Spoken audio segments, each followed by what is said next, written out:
हमें हमारी सिलीसिया और प्रिंस यान फैजा दिखा जाते हैं। तो सिलीसिया वो पीछे थी और प्रिंस यान फैजा आगे था। वो कहती है 1 मिनट रुके सही और हाइनेस प्लीज रिकंसिडर करें ना।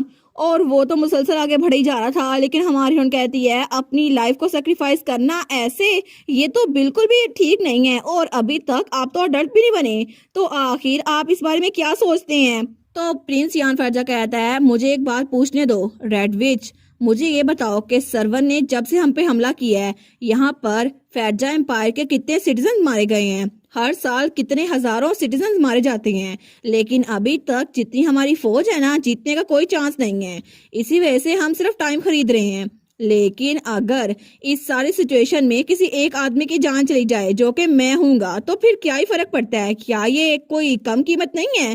तो सलीसिया कह दिया है लेकिन फिर भी एक इंसानी लाइफ वो कोई ऐसी चीज नहीं है जिसको हम जज कर सकें। वैसे भी हर किसी की लाइफ वो इम्पोर्टेंट होती है, तो जरूरी नहीं है आपको अपने आप को सेक्रीफाइस करना पड़ेगा। लेकिन यान फैजा वहीं पर रुकता है और कहता है आज भी पता नहीं कितने सारे लोग मरे होंगे, लेकिन हमारे पास बिल्कुल टाइम नहीं है कि हम कोई और तरीका ढूंढ सके, इसलिए मुझे ये करना ही पड़ेगा।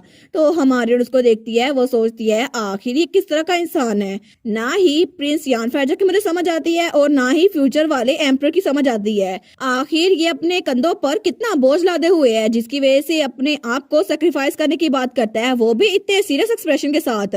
लेकिन तब प्रिंस यान फैजा कहता है मूनलाइट आज थोड़ी कम है, तो हम लोग यहीं पे कैंप करेंगे। और थोड़ी देर बाद उसने वहां पर आग जला ली थी। लेकिन हमारी सिलीसिया वो तो आराम से वहां पे लेट चुकी थी और सो भी रही थी। वो नींद में बातें करते हुए कहती है योर हाइनेस मैं आपको प्रोटेक्ट करूंगी। लेकिन तभी प्रिंस यान फैजा अपनी तलवार उसकी गर्दन पे लगाने लगता है। तो तब हमारी हीरोइन, उसको तो कोई होश ही नहीं थी, और प्रिंस यान फैजा उसको अभी भी हमारी हीरोइन पे शक था। लेकिन वो सोचता है बैटलफील्ड के दरमियान में एक नाइट इतने आराम से सो ही नहीं सकता जबकि उसके सामने क्राउन प्रिंस हो। तो तब हमारी हीरोइन तो नींद में कहीं जा रही थी, रुके शादी मैं आपको बता रही हूँ हमारी शादी होने वाली है फ्यूचर में।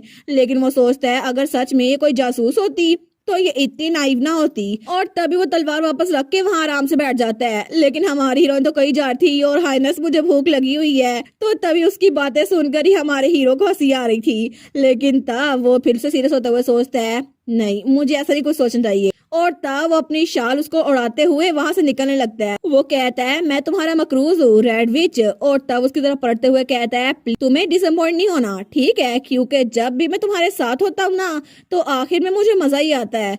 हालांकि हम लोग आज ही मिले हैं, लेकिन फिर भी तुम्हारी वजह से मेरे दिमाग में ये बेवकूफाना सोच आई थी कि मुझे जीना चाहिए। लेकिन फिर भी वो हमारी सिलीसिया को वहां पर छोड़ के जा चुका था।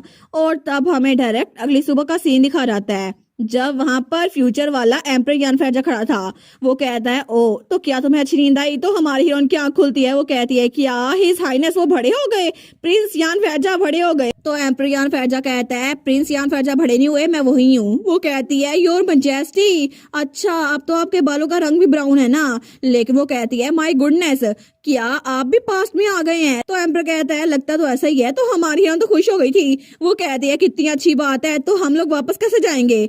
तो एम्पर कहता है मुझे खुद नहीं पता, मुझे लगा था तुम्हें पता होगा। वो कहती है क्या दोनों को पता नहीं था वापस कैसे जाना है। लेकिन तब एम्पर कहता है तो तुम्हारा कहने का मतलब है कि जिस वजह से हम लोग पास्ट में आए हैं क्योंकि हम लोग मैर की फ्यूरी में आ गए हैं। तो तब वो लोग आगे बढ़ रहे थे और इस बार भी एम्पर आगे था और हमारी सिलीसिया पीछे थी। तो एम्पर कहता है अभी के लिए मैंने थोड़ी सी हाइपोथेसिस की है, अब जबकि तुम क्राउन प्रिंस के साथ थी तो तुमने डिस्कवर कर लिया होगा है ना। तो हमारे उन कहती है सेथा ने मेंशन किया था कि जब मैर बिगड़ जाता है ना तो बहुत ज्यादा टेरिबल होता है, लेकिन मुझे लगा नहीं था ये टाइम ट्रेवल होगा।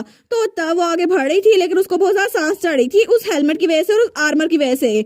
लेकिन तब एम्पर कहता है तुम इस हेलमेट को उतार क्यों नहीं देती, क्या तुम इसको पूरा वक्त पहन के रखने वाली हो, और ये आर्मर तुम्हें कहाँ से मिला। तो हमारी उन कहती है अरे हाँ मैं तो इसको उतार सकती हूँ ना। लेकिन वो कहती है और ये आर्मर, तभी जैसे वो उस हेलमेट को उतारती है ना तो वो आर्मर भी अपने आप ही गायब हो गया था, और तब वो आर्मर सारा का सारा हमारी हीरोइन के हाथ में आकर ब्रेसलेट बन गया था। और तभी वहां पर कोई कह रहा था rebuilding in simplified form for the user. हमारी उन कहती है योर मैजेस्टी आपने देखा ये ब्रेसलेट बन गया, ये हेलमेट कितना फैसिनेटिंग है ना, और इसमें से अजीब सी आवाज भी आ रही थी, और इसका आर्मर भी कितना ऑसम है ना, लेकिन ये कितना परफेक्ट है। तो एम्पर कहता है मैं श्योर हूँ, मैंने इसके बारे में एंशियंट डॉक्यूमेंट्स में पढ़ा था।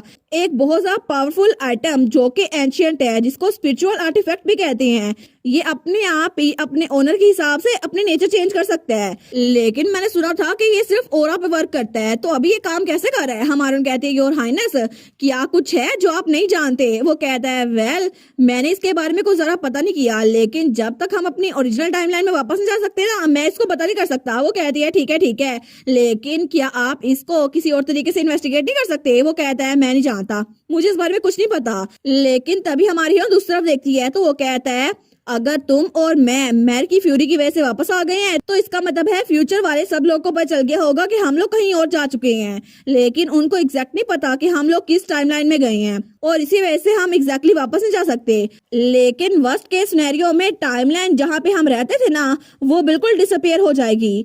और एक चीज बिल्कुल यकीनी है कि एंशिएंट रिकॉर्ड में कहीं भी टाइम ट्रैवल के बारे में कुछ नहीं लिखा था, इसी वजह से इधर उधर कूदना बंद कर दो और मेरे साथ रहो। लेकिन तब वो देखता तो सिलीसिया वहां से गायब थी। वो कहता है कि सिलीसिया, और थोड़ी देर बाद ही हमारी हीरोइन वहां पर एक बोर्ड लेकर आई थी जो कि वाइल्ड बोर्ड था, उसको उसने अपने भाले से हंट किया था। वो कहती है ब्रेकफास्ट रेडी है, तो हमारा एम्पर सोचता है डेजा वो, ये तो डेजा वो लग रहा है। तो एम्पर कहता है अचानक से तुम वाइल्ड बोर्ड कैसे ले आई? वो कहती है वेल, मुझे किसी की रोने की आवाज आई थी तो मैं उस तरफ गई, वहां पर 2 बच्चे थे और वहां पे सच में 2 बच्चे ही थे, एक के काले बाल थे, एक के ब्राउन बाल थे।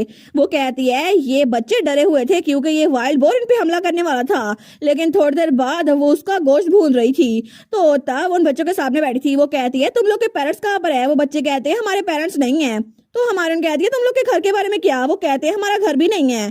तो हमारून कहती है अच्छा वार ऑर्फन्स, अच्छा। लेकिन तभी एम्पर उसको बुलाता है, वो कहता है साशा। तो हमारून वहां पर जाती है, वो उसके कान में कहता है सिचुएशन बहुत ज्यादा बुरी है, हम बच्चों को अपने साथ नहीं रख सकते और इस सिचुएशन को हमें पहले रिजोल्व करना होगा। वो कहती है मैं जानती हूँ, लेकिन इतनी डेंजर सिचुएशन में बच्चों को ऐसे छोड़ा भी नहीं जा सकता ना। खाना खाने के बाद हम इनको किसी सेफ जगह पे रख देंगे, ठीक है? तो तब उन बच्चों के पास जाती है तो पीछे से एम्पर गहरी सांस लेता है। वो कहती है बच्चों तुम लोग को भूख लगी होगी ना। तो एम्पर सोचता है ये हमेशा से इतनी केयरलेस थी, लेकिन तब वो उन बच्चों को देखती है तो तभी वो बच्चा कहता है अरे आप। तो एम्पर भी उनको देखता है, लेकिन वो सोचता है शायद उसको पहले से पता होगा मेरी लाइफ के बारे में, मैं जल्दी मरने वाला हूँ। लेकिन तभी वो बच्चा कहता है ये लेडी कौन है? तो हमारी कहती है लेडी, मैं लेडी लगती हूँ तुम्हें? वो कहता है नहीं आप तो ओल्ड लेडी नहीं है, आप तो सिस है। तो दूसरा कहता है नहीं ये सिस भी नहीं लगती, ये तो मैरिड है ना, वो देखे उनका हस्बैंड खड़ा। लेकिन तब हमारी कहती है तुम लोग मुझे रेड विच बोल सकते हो। वो लोग कहते हैं रेड विच? तो दूसरा कहता है ये कितना ड्रामा नाम है ब्रो। हमारी कहती है ब्रो, लेकिन तभी वो कहती है 1 मिनट, मुझे ये मत बताना तुम दोनों भाई हो और तुम दोनों का नाम है। तो वो दोनों अपना नाम बताते हैं, पहला कहता है मेरा नाम है जोन्स, दूसरा कहता है मेरा नाम है जोन्स। हमारे उनको तो ये बात सुनकर बिल्कुल झटका लगता है। वो कहती है क्या तुम लोग जोन्स और जोन्स हो? और ये वही चोर थे जो सीजन 1 में भी हमारी हीरोइन से टकराए थे, और तब जब वो एम्पर के साथ निकली थी ना तो उन्होंने कहा था रेड विच, आपकी मॉम कहीं रेड विच तो नहीं? और ये दोनों वही बच्चे थे। तो वो बच्चे कहते हैं क्या आखिर रेड विच को क्या हुआ? ये तो बड़ी अजीब बातें कर रही हैं। और इसी के साथ ये वाला पार्ट यहीं पर ख़त्म। तो आप लोग बताइएगा आप लोग को ये पार्ट कैसा लगा, और वीडियो को लाइक और चैनल को सब्सक्राइब लाजमी कीजिएगा। बाकी वीडियोस का लिंक भी स्क्रीन पर नज़र आ रहा होगा, तो काइंडली उनको भी चेकआउट कर ले। और thank you so much for watching my videos. Stay safe, bye bye.